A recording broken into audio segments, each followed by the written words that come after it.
Highlights on the website are brought to you by Eastern Propane, your local hometown propane dealer. Eastern Propane, involved in your community. Call 827-3000. Let's head to the top of the first as Pequannock pitcher Megan Brain gets Franny Gelly to line out to second to end the inning after allowing a leadoff single to keep the game scoreless. Pequannock, the number 2 seed, threatens in the bottom half of the frame, but Kittatinny pitcher Kelsey Roberts gets a liner to second to end the inning. We're still scoreless in the top of the second as Kittatinny goes down in order as Brain notches an inning-ending strikeout for the Panthers. In the bottom of the second, Pequannock has something cooking again, but first baseman Melissa Lacouture starts a double play for the Cougars as they get the player in a rundown at home and nail the runner trying to go to third. Great play by the Cougars, heads-up defense. Pequannock pitcher Megan Brain, who came into the game with a 19-3 record, notches her 4th strikeout of the contest to cap a 1-2-3 inning for the Panthers. Pequannock finally breaks through in the bottom of the third when first baseman Noel Ramirez laces a ribby single to center to chase home Jamie O'Rourke, who had reached on an error to make it 1-0 Panthers. But Kelsey Roberts, who battled all game, prevents any further damage by getting a huge bases-loaded strikeout to end the inning with the Panthers holding just a 1-0 lead. Kittatinny had a runner on the top of the fourth, but was picked off before Brain ends the inning with another strikeout to help the Panthers maintain their 1-0 lead over the Cougars. Kelsey Roberts keeps her team in the game with a pop out to short right with a runner in scoring position to cap the bottom of the 4th inning.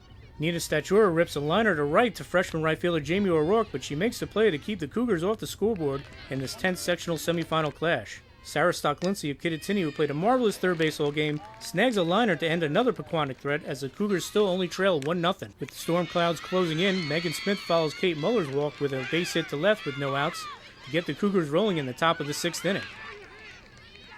After an hour-and-a-half rain delay, Sarah Stock-Lindsay comes to the plate for Kittatinny and works out a clutch bases-loaded walk to knock the game at 1 apiece. Pequannock keeps it a tie game when the Panthers nail the Kittatinny runner at the plate on a grounder for the first out of the inning, but the bases remain full of Cougars.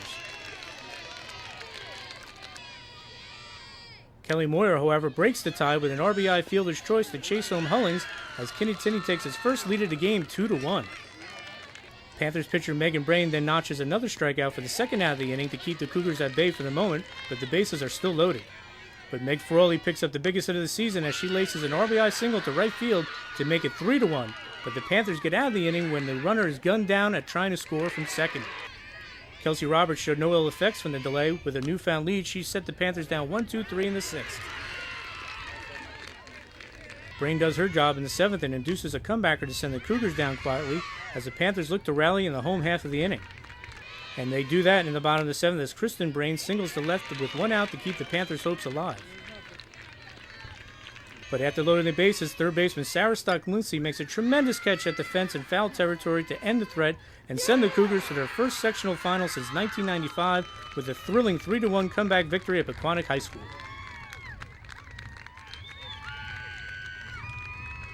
It was just kind of like one of those did that really just happen moments. Like I wanted to pinch myself and make sure she caught it just because I was like, oh my gosh, Pequannock's such a great team. I was like, oh, we finally beat them because we'd scrimmaged them before and it was just a great feeling.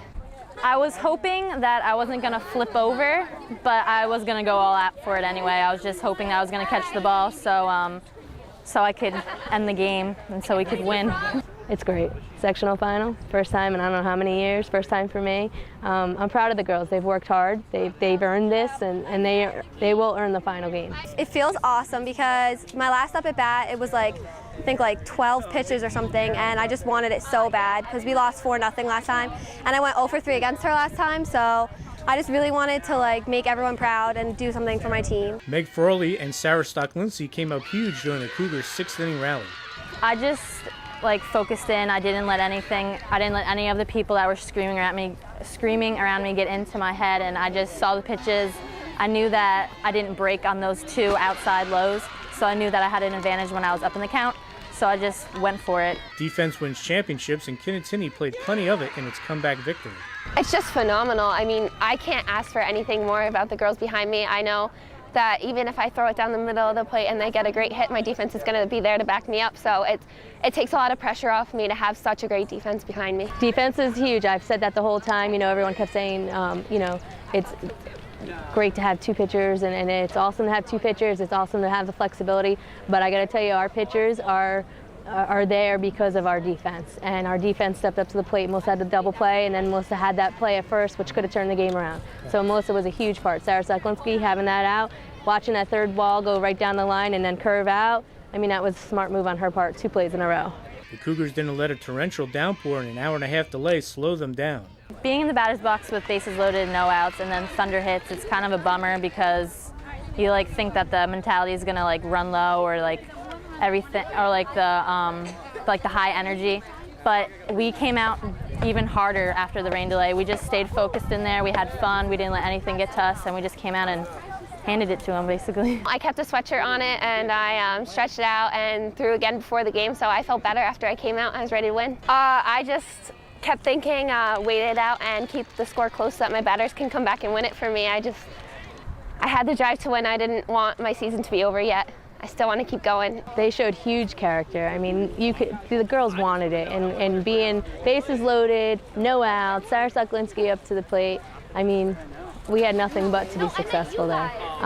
So the girls, you know, there was no stopping us. You know, when we first walked into the gym, we all just said, you know, we're getting this game in. Somehow we're getting this game in. And the Cougars were able to finish the game with a little help from their friends who got the field ready in about a half hour. The parents, my husband, Mr. Carroll, everyone that came out, and it was huge. I mean, they are the reason why we got this game in. When the officials first walked out on the field, they said, there's no way unless it dries out in a half hour. And I said, you can't call this game. It's too big of a game. And parents stepped up, their AD came in, and they had another gentleman there.